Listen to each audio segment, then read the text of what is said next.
You can't and must go home again. One Christmas about 40 years ago, my new wife and I, just out of college, found ourselves in Ann Arbor, Michigan with low-paying jobs. We were 700 miles away from our hometown of Columbia, South Carolina. And I think we were planning not to go home for the holidays, but at the last minute we just got overcome with something and we phoned our parents and said we were coming. It was a 12-hour drive across Ohio and the Appalachians. And I don't know whether we did it in one day or two. My actual memory of it is very hazy, but for the story that my mother always told afterwards. It was Christmas Eve, and she was in the choir in the front of the church. She always had the alto solo from the Messiah. He shall feed his flock like a shepherd. December was always a battle between Mother's solo and her bronchitis. We would always hope that the bronchitis would hold off until she got through her solo. But she was in the middle of it that day, that year, when she looked up in the back of the darkened sanctuary. She said she could see 2 pairs of gold circles. My wife and I both had taken to wearing what was then called granny glasses. No one else at St. Michael's and All Angels Episcopal Church in Columbia, South Carolina would wear such things at that time. She knew that her children were home for the holidays. We've made our holidays about touching base, about coming home. But what they hold up for us this year, as every year, is what a complex of relationships, ideas, and feelings is encompassed within that little 4-letter word, home. For most of us, this part of Cape Cod was not where we grew up, not where we went to school, not where we pursued a career, not where we raised a family. It is where we have come to live. For others of us, of course, it was one or more of these things. When we move, does the place we call home move with us? I've been gone from Charleston, South Carolina for 16 years, and yet when I visit, someone will inevitably ask me, when are you coming home? Maybe it's only me, but I expect a lot of you feel this tension. You have a place that you call home, and yet you leave it. You may leave it for good reason, yet ever after it will call to you. If you try to go back, it will sometimes turn out badly. And yet you have this gravitational tug. You can't go home, and yet you must. This being the Christmas season, it's not amiss to consider the story of Jesus. Regardless of your theological orientation, these stories are included in our basic cultural architecture. If Jesus as the Christ makes you uncomfortable, just think of him as a folk hero. The nativity story recounted in the Gospel of Luke says that Jesus' hometown was Nazareth. But Joseph had to go to Bethlehem to be registered with the government because that was where Joseph was from. A decree had gone out from Caesar that everyone had to go to their home to be registered. Can you imagine the red tape that would entail? Suppose the government issued a decree today that each of us had to go to the place where we were born in order to fill out some forms. What chaos! But as the story unfolds, of course, we know that the Holy Family doesn't actually get home in Bethlehem, but are homeless there, for there is no room in the inn, which is why the child is born in a stable. One wonders, where were Joseph's relatives? Going home for that family meant giving birth in a barn. It is a paradox that so many people feel compelled to travel to their place of origins on Christmas, when the holiday is about homelessness on a very basic level. And that's only the beginning. Much of the story of Jesus is actually opposed to the idea of home. At age 12, he gives his parents the slip to dispute with the elders in the Jerusalem temple. He tells a disciple not to bury his father, but to follow him instead, and let the dead bury the dead. When someone tells him that his mother and brothers are outside the meeting, he replies in effect that all his followers are his family. I have no mothers and brothers but you. Jesus is born in homelessness. and in a way stays homeless for his whole story. He even says, foxes have holes and birds of the air have nests, but the Son of Man has nowhere to lay his head. But the best illustration of the maxim, you can't go home again, is the story of Jesus' return to Nazareth after he had begun his ministry in Galilee. After he'd made a reputation in Galilee, curing the sick and driving out demons, he returns to Nazareth and speaks in the synagogue. He claimed to be the fulfillment of the prophecy in Isaiah about freeing the captives and bringing good news to the poor. Initially, the Nazarenes reacted favorably, saying, "Isn't this the son of Joseph?" No doubt that they remembered him growing up. Maybe he batted a ball through their window when he was growing up. But then Jesus turned universalist on them. He showed them how in several passages of the Hebrew Bible, God had bestowed special favors on individuals who were not Jewish, arguing in effect that Jews were not all that special. This outraged the crowd, and they took Jesus up to a high cliff and would have pushed him off, except that somehow he slipped through the crowd and escaped. This is the source of the saying, "The prophet is not honored in his hometown," which might also be translated, "You can't go home again." Jesus, of course, is not the only religious figure who leaves home. Prince Siddhartha has to leave his family palace as the start of the quest which will lead to his enlightenment and his becoming the Buddha. Muhammad must leave Mecca. Abram must leave Ur. Jonah must go to Nineveh. The shaman must travel to the other world. Ulysses must go to Troy. Dorothy must go to Oz. The quest of the spirit, the pursuit of the holy, or just of personal growth often leads us away from the bosom of our family that birthed us. My own story has a bit of wandering in it, and I know many of you have wandered more than I. By my high school years, I felt a bit stifled, intellectually and politically, by life in Columbia, South Carolina, and was delighted to be admitted to Yale, far distant Yale, off the waiting list. I left home to get a northern education, but married Lee, my high school sweetheart, a semester before graduating. And when I graduated, she and I stayed around in the north for a reason which might sound ludicrous today, but which made good sense back in 1970. We were hoping and expecting that a revolution was going to happen, and we wanted to be there where it was happening. We certainly wasn't going to happen in Columbia, South Carolina. We took 2 trips around the country in those years looking for signs and portents, trying to figure out how we fit in, and one year we landed in Ann Arbor. But even then, we would come back to Columbia to touch base at holidays. Coming home meant the familiar rituals, the Christmas Eve service, Mother's solo, roasted and salted pecans, bourbon old-fashions, and especially my grandmother's Christmas party. There were 2 things about my grandmother's gracious house that stand out in my mind. She had an elevator, which had been installed in the 1940s after my grandfather had had a heart attack. And she had an electrical outlet in the middle of her living room floor. Most of the year this was covered with a rug, but at Christmas time the rug was rolled back, and a cedar tree was planted in the middle of the room. It was often my task as a teenager to help put up and decorate the tree.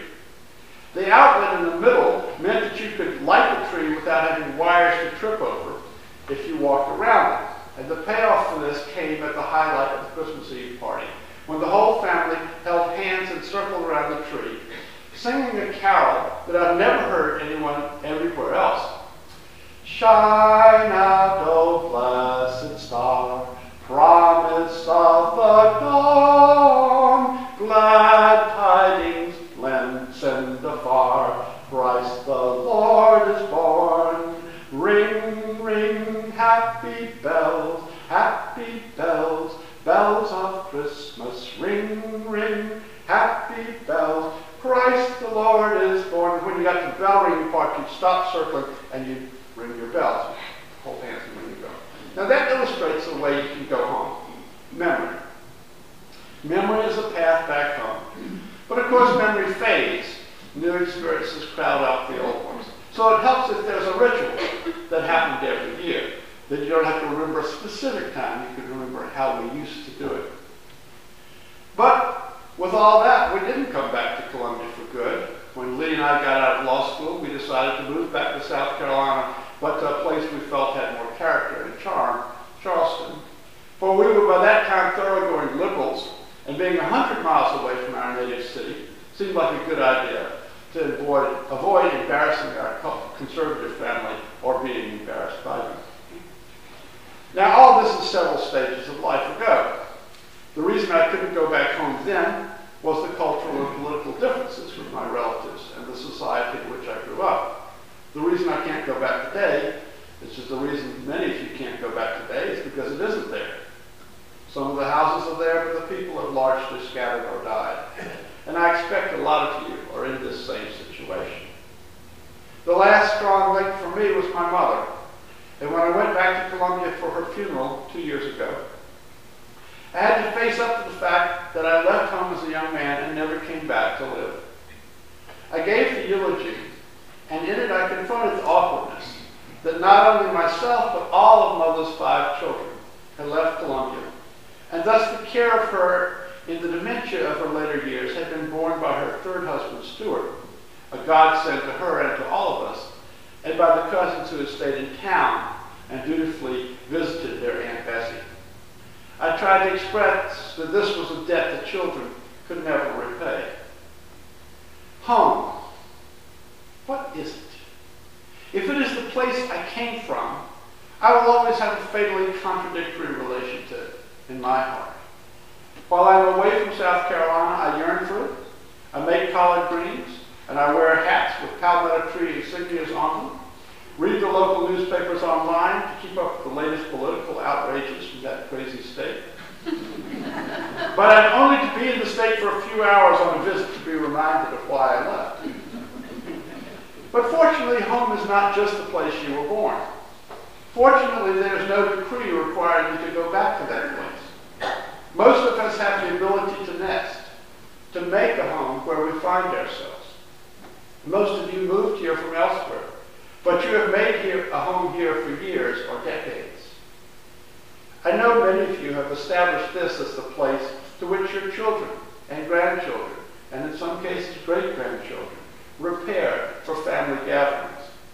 Maybe your original old home place was Connecticut or Boston or New Jersey, but this is home to your family now.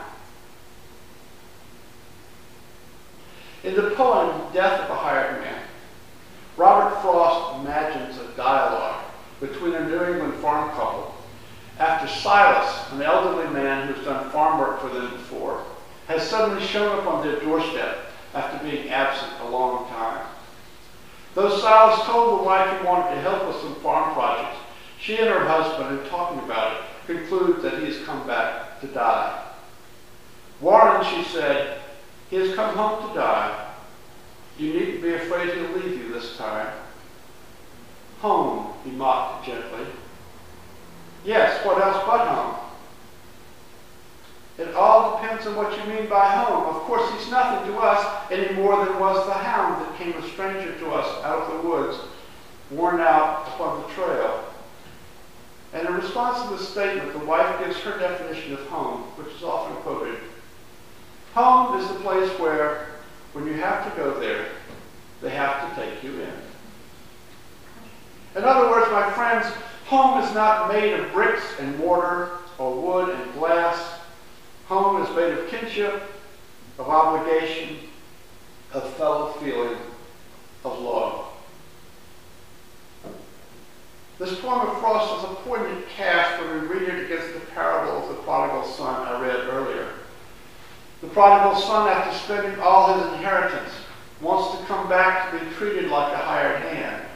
The father would hear of it and calls for the finest robe to kill the fatted calf, have feasting and dancing to celebrate the return of his son. But the eldest son, the good one, is outraged, for he has remained loyal and refuses to join the celebration. The father answers him, Son, you were always with me, and all that is mine is yours. But we had to celebrate and rejoice because this brother of yours was dead and has come to life. He was lost and has been found. In this story, home is not just where they have to take you in, but a place that showers on you unconditional love, even when you manifestly don't deserve it. Can any of our real homes live up to this ideal? I know it's hard. I think it's very hard. It's probably the hardest work we do to make that kind of home. I was mentioning these ideas to my spiritual director, Joel Baer, who is a Buddhist and a Yu master. And he pointed out that the concept of home is a bit like the concept of self in Tibetan Buddhism. There are three levels of the self. There's the outer self, how you are in relation to others, how you appear. There's the inner self, which is how you take in the world, how you process it, how you understand it. And then there's the inmost self, which is the essential stuff you are made of, what the other two selves rest upon. And Joel said that home might be conceived like that. There's the outer home, which is the place you live in and the people that are around you in that place. There's the inner home, which is the way you relate to the place and the people. And there's the inmost home, which is the foundation for your selfhood. And enlightenment and contentment comes from realizing that these three aspects are not the same thing. In particular, we crave and cling to the outermost home as if it were the essential home. Most of what I've said about my own childhood home this morning is this kind of clinging to something that is basically an illusion, that basically is no more. I did live in Columbia, South Carolina once, and I was happy there in the family in which I grew up, until there came a time when I decided I wouldn't be happy staying there, and then I moved. To the extent that I regard my childhood home as my only and forever home, I will never be able to go back there, and I will be unhappy. That unhappiness, however, stems from my own choice to regard that as my home. For the reality is that when I left that home, I took with me my inmost self, because that was the part of me that was growing and tending, that I was growing and tending. My intellectual curiosity, my power to do good in the world, my urge to make a family, all of these came with me. They were part of my inner home, formed by the interaction of my inmost self with the home in which I was raised. In other words, my friends, we are all turtles. We all carry our homes on our backs. Or maybe I should say in our hearts. In the Gospel of Thomas, Jesus says the kingdom of heaven is within you, and so is home. In fact, home may be the kingdom of heaven. What about this meeting house?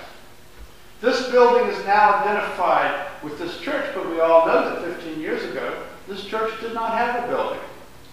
We made this building our home. But this is our outer home. Our inner home is the people in the church and the way we interact. And our inmost home is the covenant that binds together the people of this church. What about people who are actually homeless? To say that we are turtles is not to overlook the homeless.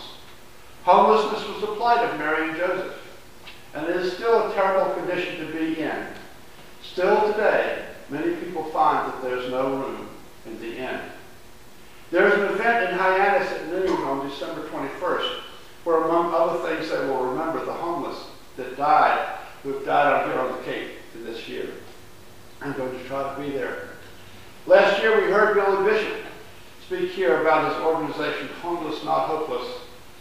I think this name of the organization and Bill's story illustrate that home is an internal state as well as an external one. If the innermost home is warm and intact, one can face the loss of the outer one. Of course, many who are homeless have had abusive childhoods and are in the snares of substance abuse, so the inner strength itself may be compromised. But with proper nurture, ministry, and support, many of the homeless can find their feet again. I want to move on to something I've been very involved with lately, Occupy. Occupy Boston, like its New York counterpart, staked a claim on a piece of ground in order to make a witness for economic justice. They are now officially homeless, having just been evicted from Dewey Square. And my prayer for them is that they use the demise of their tent encampment to find new ways of being in community and continuing the powerful witness they have been providing, as those of us who have not chosen to sleep out in the open will continue our witness in the towns here on the Cape. And I want to mention home as the place to which we go when this life is over. This is an image that's all throughout gospel music. Swing low, sweet chariot, coming for to carry me home. That home is to some extent the source of our being, the source to which we may return when the life is gone out of us. I think that's a very comforting kind of home, and in that sense, I think you can go home again, and I think you must go home again. But what is the takeaway here? You can't go home again, you must go home again. A contradictory message if ever there was one. Whatever home is, it is more than a place. So going back to the place you grew up will not constitute going home, and the place will have changed, and the people will have changed, and you will have changed. But that changing you carries within you the capacity to make a home, and you must exercise that capacity wherever you are. You must make a home. There's no room in the inn. The baby is due. You must make a home however you can. Most of us have made a home here on Cape Cod. And if we move on from here, we will make another home somewhere else. You have always been able to go home in this sense. All you have to do is click the ruby slippers together 3 times and repeat, there's no place like home.